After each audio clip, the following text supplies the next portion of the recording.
right, guys, welcome back to another Bassmaster Fantasy Fishing Bassmaster Open Pros Pick'em at St. Lawrence River. Obviously, we're missing one guy right now. Hallman had a prior engagement, so he wasn't able to make it today. But the St. Lawrence River is going to be a shootout. No questions asked. They're going to catch him there.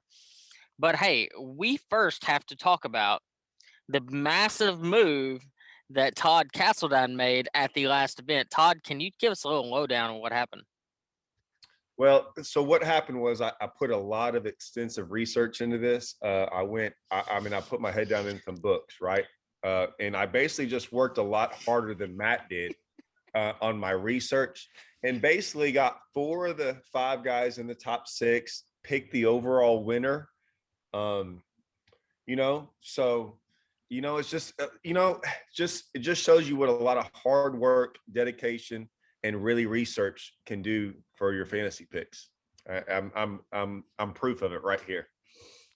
Well, I'm just gonna say I saw on Instagram, on the Instagram stories, Todd shared a picture of him moving one place ahead of Matt in the standings. 1 point.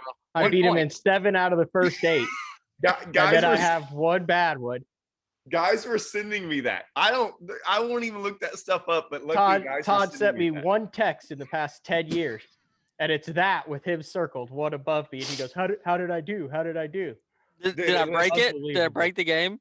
I'm going to talk so much trash because I really feel that this might be my only opportunity to talk trash. So I'm going to take I'm going to look bad after this week, but I'm going to take full advantage of it. And I will say something. I swear to y'all, for the first time about an hour ago, I swear to you, I actually looked up results from the last 2019, 2020 results at St. Clair. I actually looked up some results and got a small, even though I already know my picks probably, but yeah. Well, so I didn't do as hot. Obviously, I had Scott Martin, which had a pretty bad event. But, my second pick on that would have been Seth Fighter, which obviously had a great tournament. So I had 3 in the top 6. I would have had 4 in the top 6 had I adjusted that pick. But, I had to roll with Scott, man. Like, I couldn't help it. But, hey, we need to point out, we did all pick the winner of the event and was still extremely low owned in the event, which was just absolutely crazy. But I'm going to tell you guys, this one I think is going to be kind of tough. So, Todd, since you took the lead in overall points, let's let you go ahead and start out in Group A and tell us who you got. So I'm gonna be just like Hallman. Hallman usually goes. He usually picks Canadians when we go up here. This one is a hard one. Yeah, it's the hardest one. It's the hardest one, and I'm just not going to get too crazy on this and just go with Chris Johnston. I mean, those guys seem to always do. They just do good. They're going to not to have a bad event, right? They're going to be okay, and so I think you can. I think there's about 10 on here that I think are going to be in the top 20. But I mean, I think that's a safe, good pick. Yeah, I agree with that completely. What do you got, Matt? I actually think this is the easiest pick out of all the buckets, and I'll explain why. No, on Bassmaster, Seth Fighter said the only way he feels that he cannot win Angler of the Year is with a catastrophic event, and he's not going to go 30 miles from the launch ramp. So I think he obviously comes in with 2020, closes the Angler of the Year, but I don't think he's going to have that big giant bag because he's going to be protecting that lead. Correct. Chris Johnson won this event last year. He's already in the Classic. He can't win the Angler of the Year. So he doesn't really have a huge incentive there. Same with Austin Felix. Same with Brandon Polinick. There's one guy who really wants a win, who did have some mechanical issues or came in late before in one of them, who was supposed to do really well on Champlain, who's hungry, who is going to make that run regardless of what it takes to get the blue trophy. That's Corey Johnson. He's only at 11.9%. So out of all of them, with what they have on the line, I think Corey Johnson is my pick in the A group. I like that pick. And I actually had Corey first on there, because of that same exact reason, because Chris won there last year, because of all the other situations that happened. But seeing in the position that I'm in, obviously I'm not as high ranked as y'all are right now. And so this is really good for anybody that is in the same position as me that needs to play catch up. I went Austin Felix at 2.5%. He is from Minnesota. He excels at smallmouth bass fishing. I don't care if it's on a river, a lake, doesn't matter. He's going to catch them. I think he's going to have a good event. Will he win the tournament? I mean, nobody really knows who's going to win, obviously, but I think he'll have a really good tournament. And if you need to make up those points, he's definitely one of those that's going to help you with that. So let's go on to Group B. This one is another one of those that I think could go either way. Panger, how about you lead us off in this one? Guys, over the last years, I picked Chris Zaldain like you guys picked Brian Schmidt. I got away from him the last tournament. He finished third. I'm going back to him. Chris Zaldain in the B group. Yeah, I went the exact same pick, Chris Zaldain. I like the Jeff Gustafson pick, but Zaldain, knowing he's had a worse than average year for him, and the fact that he's coming off an extremely good finish at Champlain. This guy typically, when he gets a good momentum going, he typically has a pretty good event the next one as well. Zaldain has a good tournament here. No questions asked. Todd, who you got? You know who's really surprising? Listen, can I make a little sleeper pick? I like the research. I can't believe, Matt, the Shane LaHue pick. You Well, see, Hugh's a good pick. he's no, I'm not picking him, but he smashed him the last two. Like I think he made top tens the last two times he was there. And at point two, like if you're trying to make some comeback, man, I mean, he caught him. But I want to pick. Golly, this Texan Southern accent's gonna come out bad. Taiku Itu, dude. Did y'all hear some of the stuff on live that he is like out of smallmouth fisheries up north? The first 5 he's ever fished, he's 5 of 5 of making cuts or something, or top 10. Oh yeah, like that's insane to me. They're like that. They said that might be one of the most impressive things that they'd ever seen. So why not go roll with them, man? The guy kind of gets it. I mean, he's a finesse fishing. Like when I say like, there's expert level of certain people like Tommy Bifflebug. There's Denny Brar flipping. I'm gonna say right now, Taku Ito is probably one of the best finesse fishermen I've ever seen. Witness, watching live and doing. I mean, dude, just like has next level. I mean, it's crazy. So my whole deal with guys like that, if they can find them, I think they absolutely catch them. So the St. Lawrence River, the good thing about that is if they thought Champlain was good, this place is better. Yeah. And bigger fish, way bigger fish. Instead of 2.5 pounders, they're catching 3.5 pounders. Right. So I mean, and they live everywhere there. He's going to find them there. Like that's the best place. So like it's a matter of catching, a half a pound bigger fish every day. Man, if that guy's that good at it, he should crush it here. Yeah, no doubt. So I like that. I like that pick a lot, actually. That's a really good pick, Todd. Thank you. So I'm going to go ahead and lead us off in Group C. And I'm going to tell you right now, C was the hardest group for me. I went Brian Schmidt. Coming off a win. I know he's going to be tired because, guys, I'm telling you right now, Todd, Panger, we all have been there. You fish all practice long on an event, and then you fish every day of the event, and then you have to drive to the next one and then start practice all over again. It is a very tiring process, especially with Schmidt winning it. So there's a lot of emotions mixed into it. But I do believe Schmidt is on the bubble for the Bassmasters Classic. He is gunning to make it. So I believe with his position where he's at, I think he's going to have a good event. I believe he will. He's just such a good fisherman. And as he proved on live at the last event, he is very comfortable with a spinning rod in his hand. So if he's that comfortable and he can catch smallmouth that well, I think he has a good tournament. Todd, who you got? I'm going with one of the best crankbait fishermen you've ever heard of, which has nothing to do with where we're going. But I also kind of did a little research and I kind of know him. And he just, listen, me and Hallman talked a little bit about some of this stuff about guys that just get certain places and do well, regardless if it's like way out of your comfort zone or whatever it might be. I'm going David Mullins. Yeah. Like David Mullins has like really, really good events there. So at 2.8, I'm sure everyone, like there's some guys on here that are ranked really high that really don't do very well. Like if you go do a little research, it's amazing, Matt. I actually did look at some stuff. Like it's amazing when you look at it and go, God, that guy doesn't that guy doesn't do that well there. And Yeah. they're ranked semi-high, but I'm going to pick the guys that do well because, man, that maybe they just kind of figure out how to get around them. And that place is, to me, is still a get around them. And if you get around the right ones, you're going to catch them. See, and that's a big smallmouth thing. So, like, you can get around them. Like, everyone in that field is going to catch fish. But to find the better than normal size weight, so better than 20 pounds a day, so 22, 23, the person that can average that can figure out how to catch 4.5 or 4 3/4 or 5 pounders is going to be the one that does really well. And that's hard to do on smallmouth fishery because you get so locked in and getting bites, and it's not about bites in that place. It's about finding the right quality. Matt, who you got? I'm going to go with a guy who has a mixed track record on the St. Lawrence River. He did finish 20th the last time they were there. That would be Carl Jochimson, but I'm also going to go on a trend. He needs a really good tournament to have a chance to make the classic, but I think he is very quietly rebounding from a horrible first half of the year. If you look at his last 4 Elite Series events, he has an 11th on Fork. He finished 13th in the Open on Pickwick. He did have a 92nd on Neely Henry, but his last 2 events, 13th on Gunnersville, 15th on Champlain. He's also been posting some big fish on Instagram. This is his jam. He likes it up north.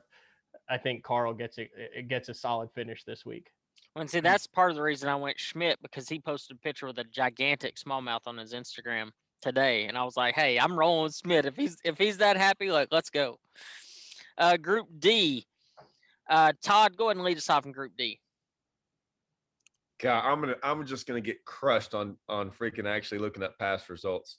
This, to me, I went down the list and I'm like, oh, there's Paul Mueller. I know he did bad, but like, no brainer, right? And then I went down a little bit further and saw Clark Winlet, and Clark catches him. He's one of those guys too that somehow he did good last couple times he went there. Yeah. And I'm just gonna stick with those guys that continually do good. I feel kind of confident some of these picks because they're not just guesses. Like, these guys actually catch them there. So Yeah. Clark, I think, made a top 10 last time he was there. I mean, he's going to be fine. I like that. And I like the that fact pick. that they're low owned, man. So like, I'm trying to make a really big might as well last one, like, make a big giant push. No doubt. Hey, at least we didn't go full Hallman like he did on the last one. No. So I went Jamie Hartman. I made a bit of a safer pick, but like when you look at percent owned in comparison to Paul Mueller at 37, he's at 8%, which he's from New York. I looked at past results just like you did, and literally every time he's been there, he's done pretty darn good. Not great, but good. So I'm going Jamie Hartman. I think he's going to have a good tournament, and I think he's a little perturbed that he did so bad at Champlain. So I think you see him rebound and catch him a little bit better. Who you got, Panger? I'm debating right now between Cliff Perch and Jamie Hartman. You want to go really low earn? That's Cliff Perch, and look at his history on the St. Lawrence. It's his jam. He's kind of had an off year, but it's also really hard to imagine Jamie Hartman going 0 for 2 on the northern swing. So just like Todd was kind of wavering between, was it Seth Feider and Scott Martin in the A group, and then he forgot to change it and kept Seth Feider, who finished in the top 5. Right now, I've got Jamie Hartman in there, but if you're looking at it on tournament day, I might switch it to Cliff Perch. But I got Jamie Hartman now for the same reasons that you mentioned. Yeah, no doubt. Group E. Once again, this is another hard group. Panger, go ahead and lead us off there. I'm just going to go with Garrett Paquette.